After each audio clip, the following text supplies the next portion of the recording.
We turn to this story now. Miami-Dade County Public Schools are narrowing its superintendent search. 7's Maricela Burgos with the community's reaction to the candidates who made the cut.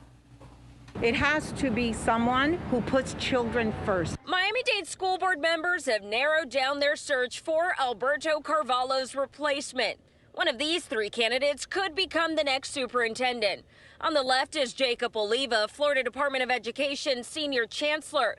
Dr. Rafaela Espinal is up for the job, too. She's an educator out of New York. Lastly, there's Dr. Jose Jotris, the Collier County Deputy Superintendent, who used to work within M-DCPS. Obviously, I have to make sure that it's someone that is well-versed in the educational arena to be able to take the helm of the 4th largest school district when there are so many challenges that are out there. One of the biggest challenges may be convincing people who live in this community that the search for the next superintendent is not happening too quickly. This may be the most important decision that any Miami-Dade School Board makes in the next decade. Some argue the 7-day application period was too short and that the board ignored this letter that 30 community leaders signed requesting the board to slow down their search. Let's appoint an interim director to steer this ship until we can do a national search where we can find the best candidates that will lead our schools. On Tuesday, members spent several hours discussing how they should move forward. For us to sit here and congratulate ourselves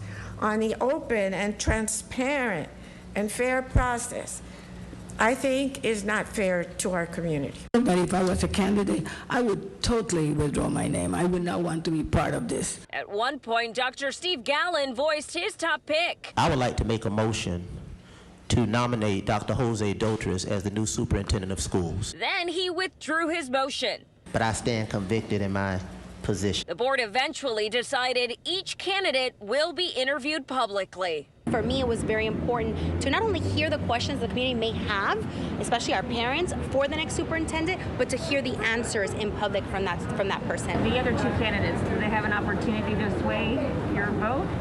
I mean, with what I know now, with my due diligence, I'm pretty convicted right now, but anything can happen.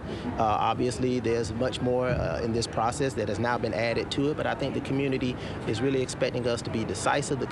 Maricela Burgos, 7 News. The chair of the school board will decide when the public interviews will happen.